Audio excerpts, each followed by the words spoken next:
We started getting letters from a child we don't have. I found the first letter on a Tuesday. It didn't come in the mail, not really. It was just there. In our mailbox, no stamp, no postmark, no return address. Just our names written in a child's handwriting. Mara and Eli. Inside, on a single sheet of folded notebook paper, was this. Hi, Mom and Dad. You don't know me yet, but I'm your son. I'm writing from the future. I just wanted to say thank you. You're doing everything right. I'll see you soon. Love me. We laughed at first. We thought it was a prank. Maybe one of the neighborhood kids had slipped it in. It was cute, innocent. We saved it on the fridge for fun. The second letter arrived a week later. This time it was inside the house. I found it on the kitchen counter beside the coffee pot. No one had been in. No signs of a break-in, nothing stolen. The doors were locked. We had no cameras, but we were always careful. Still, there it was. Hi again, Mara. Your headaches are from the water. It's the pipes. Don't drink it anymore. Eli, bring an umbrella on Thursday. You'll need it. I love you. Me. Mara had been having migraines for weeks. Her doctor thought it was stress, maybe hormones. But she stopped drinking the tap water and switched to bottled. Within 3 days, the headaches vanished. Thursday brought an unexpected hailstorm. Everyone at the office was drenched. I was dry. After that, we stopped laughing. We didn't talk about it at first. We just obeyed, quietly. Unsure why. The letters were always right, helpful, loving. They felt real. They started arriving regularly. The third letter told us not to attend a birthday party we'd RSVP'd 2 weeks before. It was vague. Please don't go to the party on Saturday. Something bad will happen. But you'll be safe if you stay home, I promise. We stayed home. The next day, the news reported a carbon monoxide leak at the event hall. Several people were hospitalized. One person died. The following letter said, "Thank you. That would have been very bad for us." We started saving every letter. They felt sacred. They always came when we were alone. Always in strange places. Under pillows, inside cupboards.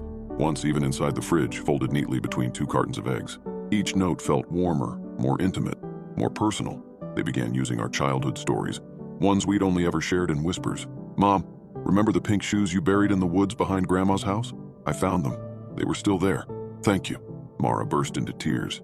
She hadn't thought of those shoes in 20 years. Dad, the letter you wrote to your grandpa before he died, he read it. He says thank you. My knees buckled. I had burned that letter before ever sending it. Then the warnings began. They were subtle at first. Don't answer Aunt Lydia's calls anymore. She doesn't believe in me. She's going to make you forget. We ignored that one. Lydia came to visit the next week. She walked through our house, sat on our couch, and said she felt something wrong, in the air. She kept asking if we were okay, if we were sleeping, if we were eating. She left us a dream catcher and told Mara to wear lavender on her wrists. The letter that night said, "She saw too much. You have to be careful." 2 days later, Lydia's car crashed on a mountain road. She survived, but she was in a coma for 2 weeks. We never called her again. By the time the pregnancy test came back positive, we didn't question it. It didn't matter that we hadn't planned for children. It didn't matter that I'd had a vasectomy 5 years earlier.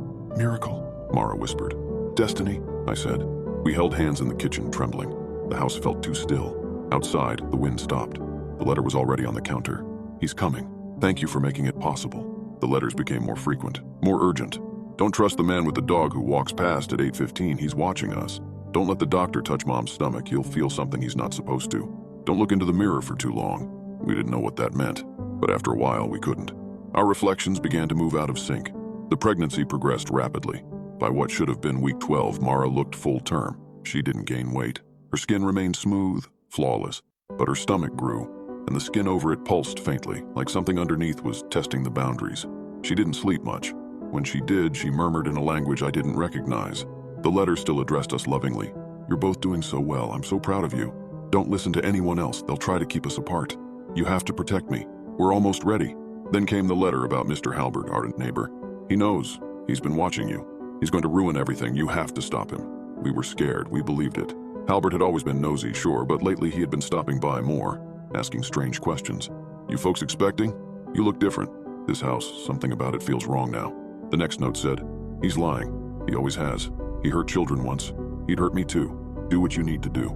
Mara convinced me to confront him. It wasn't supposed to happen like it did, but it did. Halbert fell down the stairs. His neck broke. We didn't call the police. We buried him under the garden shed. We found a letter in the soil the next morning. Thank you.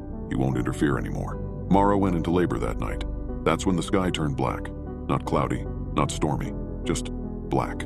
Like someone had painted over the sky with tar and forgot to leave room for the stars. The power flickered once, then died. Every light, every outlet. My phone screen refused to turn on even with a full charge. The clocks froze at 11:44. Outside the window there were no streetlights, no moonlight. Just a black wall where the world used to be. Even sound felt muffled, like we were wrapped in cotton. Mara screamed. It wasn't a cry of pain, it was something else. Her voice didn't echo.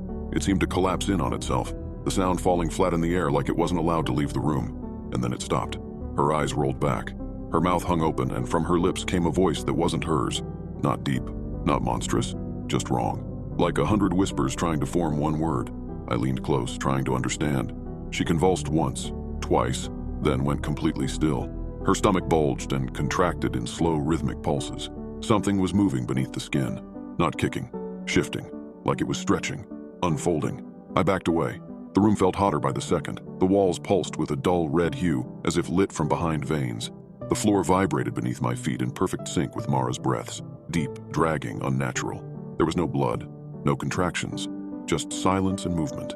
Then came the sound, a high-pitched whine like metal scraping against bone. It came from Mara's mouth, eyes, fingertips. Her skin began to glow, and just as quickly, it stopped. Her belly went still. Her eyes fluttered open. She looked at me, really looked at me, and smiled.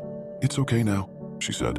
I dropped to my knees beside her. The glow in her skin faded, and then, slowly, impossibly, she reached down and pulled something out of herself. Not screaming, not shaking, calm, serene. What she held was not a baby. It was shaped like one, sure, but the proportions were wrong. Limbs too long, eyes too large, skin smooth and translucent like polished stone. It blinked at me. Its mouth opened into a crooked smile, and God help me, I smiled back. We didn't sleep that night, not because we were afraid, because the baby, our son, didn't want us to. He didn't cry. He didn't fuss. He just stared wide-eyed from the little nest of blankets we laid him in on the living room floor. His eyes never closed, not once. "He doesn't blink," Mara said around 3 a.m. I hadn't noticed, but she was right. He watched us constantly, like he was memorizing us, studying us, like we were a test and he was waiting for the results. And we felt proud, grateful. There were no more letters, none the next morning, none the next week. But there were changes. Mara no longer needed food, not really. She'd pick at toast, sip at tea, but nothing else. She stopped sleeping entirely, yet never seemed tired. She said her dreams now lived outside of her, that he had taken them from her for safekeeping. I kept working, going through the motions, but people looked at me differently. My coworkers asked if I was okay. One even reached out and grabbed my arm like he thought I was about to collapse. "You've been losing weight," he said. "You look pale." I looked in the mirror that night, and I didn't recognize myself. But when I turned away, I saw my reflection blink, and I hadn't. The next letter came 2 weeks later. It wasn't in the mailbox, it was in the crib, folded beneath our son's body like a note left in a bassinet at a fire station. It was different. Printed, not handwritten. Sharp letters, uniform, and cold. Phase 1 complete. Secondary conditioning successful. Intervention no longer necessary. Initiate localization. We didn't understand what it meant until the dream started. Not for us, for others. We're already inside.